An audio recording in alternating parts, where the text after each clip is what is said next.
This guy. Oh, he actually sucks.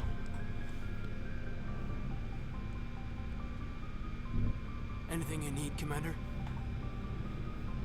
Just trying to get a sense of where the crew's at. Thoughts? I've wasted enough of your time for now, Commander. We'll have time for personal debriefings later. We'll talk another time, Lieutenant. Commander? Jeez. Looked like he was sweating.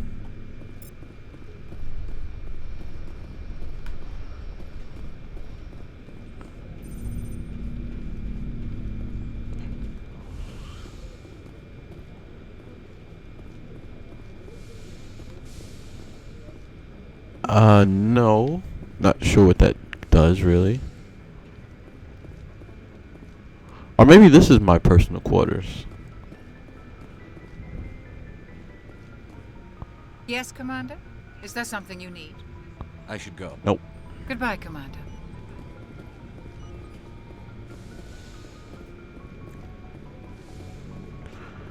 Now we're going to the loading screen. Before I was rudely cut off before with the decontamination process. Let me know in the comments what you guys think. Should I cut out all the loading screens unless obviously there's a conversation, because these take mighty long, you know. So let me know. I want to make sure you guys have the best experience on this channel.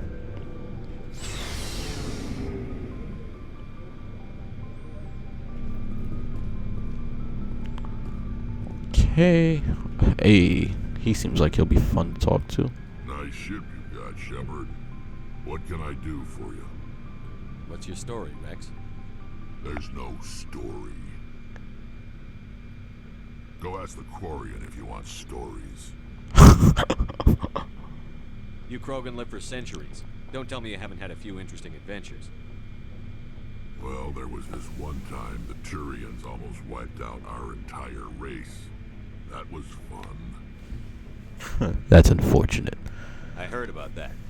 You know, they almost did the same to us. It's not the same. It seems pretty much the same to me. So your people were infected with a genetic mutation? An infection that makes only a few in 1,000 children survive birth? And I suppose it's destroying your entire species? I suppose it isn't all the same.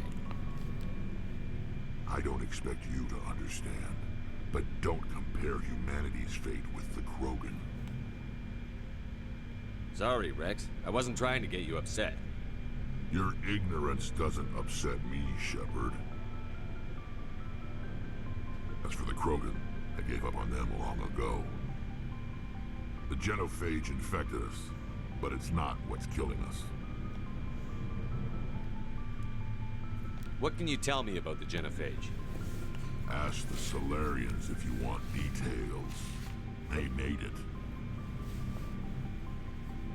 All I know, it makes breeding nearly impossible. Thousands die in stillbirth, and most never get that far. Every Krogan is infected, every one. And no one's rushing to find a cure. Why don't the Krogan try to find a cure? When was the last time you saw a Krogan scientist? You ask a Krogan, would he rather find a cure for the genophage or fight for credits? He'll choose fighting every time. It's just who we are, Shepard. I can't change that. Nobody can. The genophage is no spoilers, but I'm sure if you're watching this is not your first time hearing about Mass Effect or seeing Mass Effect 2 or 3, but it comes up pretty big. That's all I'll say. For those who haven't watched Mass Effect. Are your people really dying? We're sure not Or played it, I'm getting sorry. stronger. We're too spread out. None of us are interested in staying in our own system. Lots of species have left their homes and prospered. But they go to colonize new worlds. We're not settlers. We're warriors. We want to fight. So we leave. Hire ourselves out. And most of us never go back. So long, Rex. Shepard. I think it was a good talk. God dang, I almost choked on my spit. Good talk, good talk. Let's talk to our potential bae. Commander?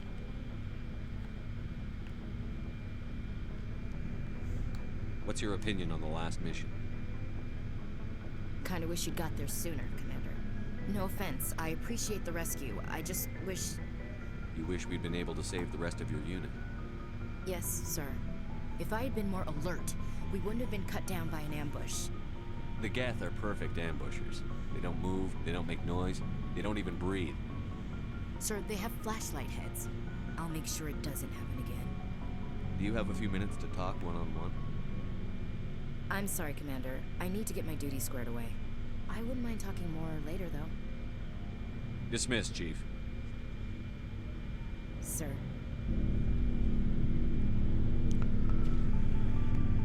And more on the genophage, I really think that's what Mass Effect Andromeda is going to be about. I'm filming this about a year before N7 Day. So Mass Effect Andromeda comes out next year holiday, so around Christmas time. But I don't know, I just have a feeling that the decisions we made about the genophage, or whatever decision you made about the genophage in Mass Effect 3, I think it's going to be really impactful in Mass Effect Andromeda. That's just one of my predictions. Thanks for bringing me on board, Commander. I knew working with a Spectre would be better than life at CSEC. Have you worked with a Spectre before? Well, no, but I know what they're like. Spectres make their own rules. You're free to handle things your way. At CSEC, you're buried by rules. The damn bureaucrats are always on your back. For the most part, the rules are there for a reason. Maybe. But sometimes it feels like the rules are only there to stop me from doing my work. If I'm trying to take down a suspect, it shouldn't matter how I do it, as long as I do it. But CSEC wants it done their way. Protocol and procedure come first. That's why I left. So you just quit because you didn't like the way they do things? There's more to it than that. It didn't start out bad, but as I rose in ranks, I got saddled with more and more red tape. CSEC's handling of Saren was typical. I just couldn't take it anymore. I hate leaving. I hope you made the right choice. I'd hate for you to regret it later. Well, that's sort of why I teamed up with you. It's a chance for me to get off the Citadel, see how things are done outside CSEC. Either way, I plan to make the most of this. And without CSEC headquarters looking over my shoulder, well, maybe I can get the job done my way for a change. If getting the job done means endangering innocent people, then no. We get the job done right, not fast. Got it? I wasn't trying to... I understand, Commander. Damn, put him in check. But you gotta do it. You gotta make people know who's the authority. I love Garrus, but you don't want him to be a hothead. Hey, Commander, you know that Quarian Tally? She's been spending all her time down here asking me about our engines. I'll tell her to leave you alone. What? No, she's amazing. I wish my guys were half as smart as she is. Give her a month on board and she'll know more about our engines than I do. She's got a real knack for technology, that one. I can see why you wanted her to come along. I figured she'd be a real asset to the team. You got an eye for Tally, Commander, but I'm guessing that's not why you came down here. Fill me in on the IES stealth systems. How does it work exactly? You can't hide a ship out in space. They emit too much heat and radiation. Too easy for sensors to pick them up, unless you find a way to capture those emissions. So our stealth systems trap the energy we give off in storage sinks built into the ship itself. No emissions to give away our location.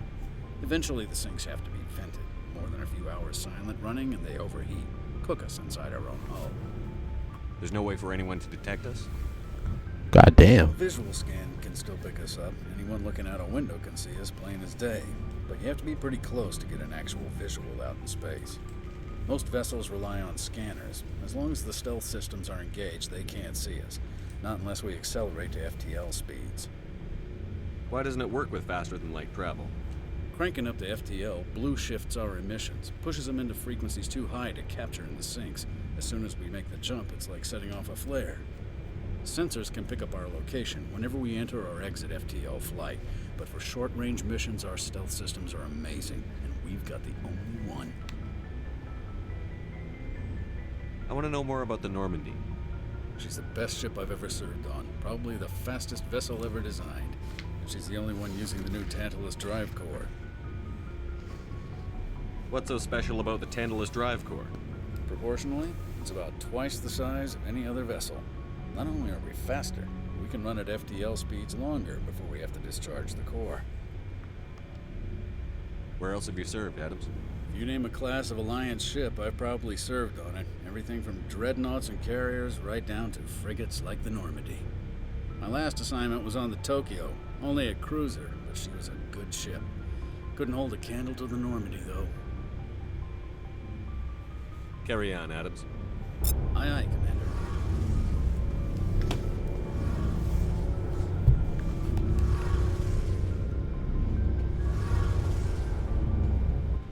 Your ship's amazing, Shepard. I've never seen a drive core like this before. I can't believe you were able to fit it into a ship this small. I'm starting to understand why you humans have been so successful. I had no idea Alliance vessels were so advanced. The Normandy's a prototype. Cutting-edge technology. A month ago, I was patching a makeshift fuel line into a converted tug ship in the flotilla. Now, I'm sitting on board one of the most advanced vessels in Citadel space. I have to thank you again for bringing me along. Traveling on a vessel like this is a dream come true for me. What a pickup line. You're in the ships? I had no idea you found ship technology so interesting. It comes with being a Quarian. The migrant fleet is the key to the survival of my people. Ships are our most valuable resource. But we don't have anything like this. We make do with cast-offs and second-hand equipment. We just try to keep them running for as long as we can. Some of the fleet's larger vessels date all the way back to our original flight from the Geth. I can't believe your fleet's still using ships that are 3 centuries old. They're constantly being repaired, modified, and refitted. They aren't pretty, but they work. Mostly. We've tried to make ourselves as independent as possible on the flotilla. Grow our own food, mine, and process our own fuel. But some things we just can't make on our own. A patch to maintain the hull integrity requires raw materials we just don't have. That's why our pilgrimages are so important. I want to know more about the pilgrimage. When my people reach maturity, we leave our birth ships and seek acceptance with a new crew. It's necessary to maintain genetic diversity among the fleet. But no ship wants to accept someone who will be a burden on them. So, to prove our worth, we embark on a pilgrimage. We set out alone, leaving the flotilla and our families behind us. We only return once we have found something of value we can bring back to the fleet. This is presented as a gift to the captain of the respective ship we wish to join. If the gift is accepted, we are welcomed into the crew. Can a captain choose to reject the gift? That doesn't happen often. Most captains are eager to increase the size of their crew. It increases their own standing in our society. Even when a gift is not particularly valuable, the captain usually accepts it out of a sense of tradition. However, there is a stigma to presenting a substandard gift. It's not the best way to make a good impression on a new community. Most pilgrims don't return until they find something worthwhile.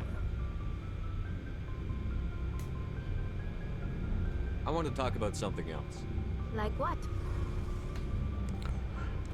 That's kind of an awkward thing to say. I don't know. Does anyone else use that line? Like in the middle of a conversation? Let's talk about something else.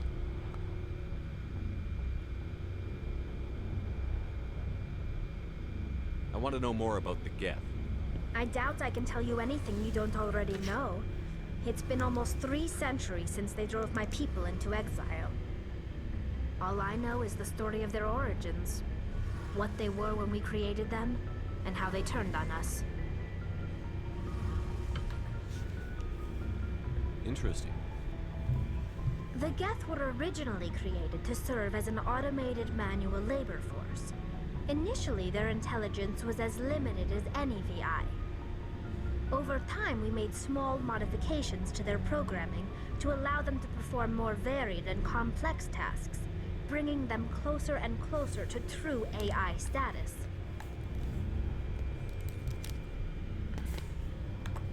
How come the Council didn't step in and stop you? This wasn't true AI research. We may have been skirting the bounds of the law, but we never did anything that was actually illegal. The changes were so insignificant, so gradual, that we were able to control them. Or so we thought. But one thing we underestimated was the power of the neural network. A million Geth thinking simultaneously created an inherently unstable matrix. So, the Geth share brain power? Many of the Geth's logic systems were designed to work in concert with other nearby Geth. Basically, the more of them you have in a group, the smarter they are. So there's some sort of group consciousness? No, nothing like that. They cannot share sensory data or information. Their programming cannot handle that much simultaneous input. Each Geth maintains an individual awareness and identity. The neural network only operates on a process-based level. It's basically the synthetic equivalent of a subconscious.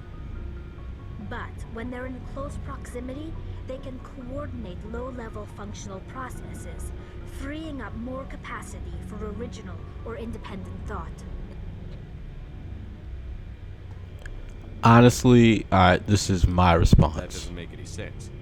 I'm probably oversimplifying. The Geth are incredibly advanced and complex creations.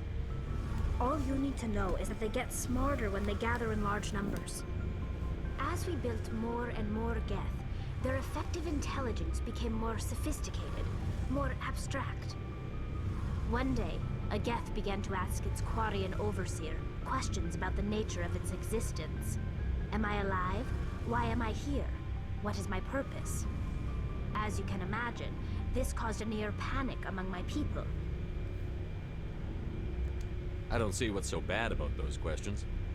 The Geth were created to engage in mundane, repetitive, or dangerous manual labor. That's fine for machines, but it won't satisfy a sentient being for long. The Geth were showing signs of rudimentary self-awareness and independent thought. If the Geth were intelligent, then we were essentially using them as slaves. It was inevitable the newly sentient Geth would rebel against their situation. We knew they would rise up against us, so we acted first. A general order went out across all Quarian-controlled systems to permanently deactivate all Geth. The Geth responded to this order violently. I mean, let's be honest. That's what they did. Like, come on. You can't blame them for fighting for their survival. We had no other choice. The Geth were already on the verge of revolution. By acting quickly, we had a chance to end the war before it began. The hope was that most of the Geth would still be little more than machines, incapable of organized resistance. But they had progressed much further than anyone anticipated. The war was long and bloody. Millions upon millions of Quarians died at their hands. In the end, we were forced to flee our own homeworld. We feared the Geth would pursue us, but they never came beyond the Veil.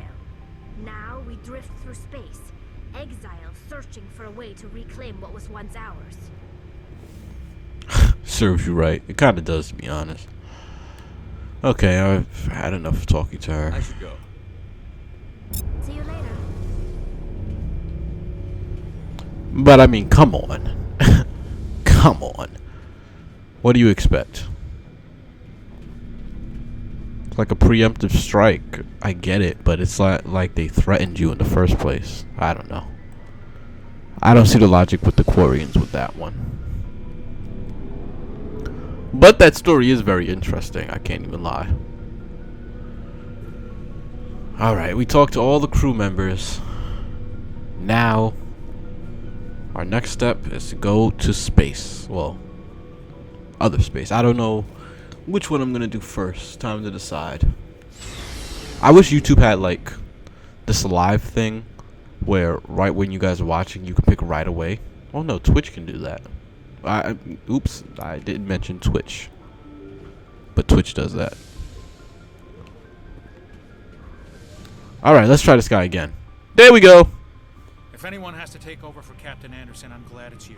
I'm not sure about having non-humans on our ship, though. You doubt my decision, We're all on the same team here, Presley. With all due respect, sir, that's what they said about Nihilus. Look how that turned out. Damn. Speak freely, Presley. I want to know if you have a problem with non-humans. It's not that, Commander.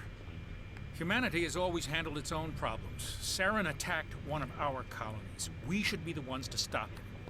We don't need their help. Some people think asking for help is a sign of weakness. That's just being stupid and stubborn. No matter how strong you are, allies can make you stronger. I guess so. Maybe I'm just stuck in the old ways of thinking. But don't worry, Commander. This won't be a problem. Carry on, Presley. Yes, sir. Never deny help. Alright. Here we go.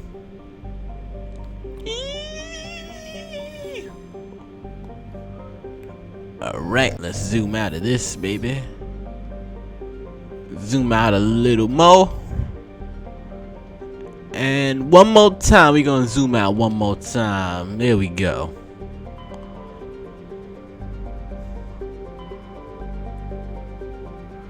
You know, to get the points, maybe going to the asteroid would be the best decision. Is this too loud? Is that better? No, but now I can't hear myself that well. I don't know. Tell me what you guys think. Alright. Oh, this is where, the guy asked me for help. So we're gonna go here first. What's here? I don't care.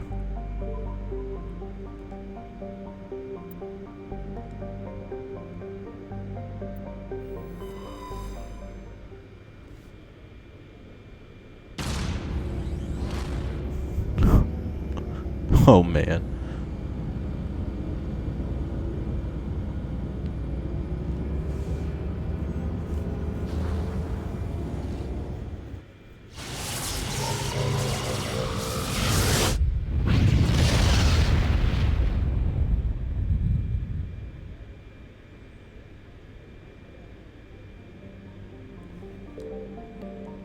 All right, there we go.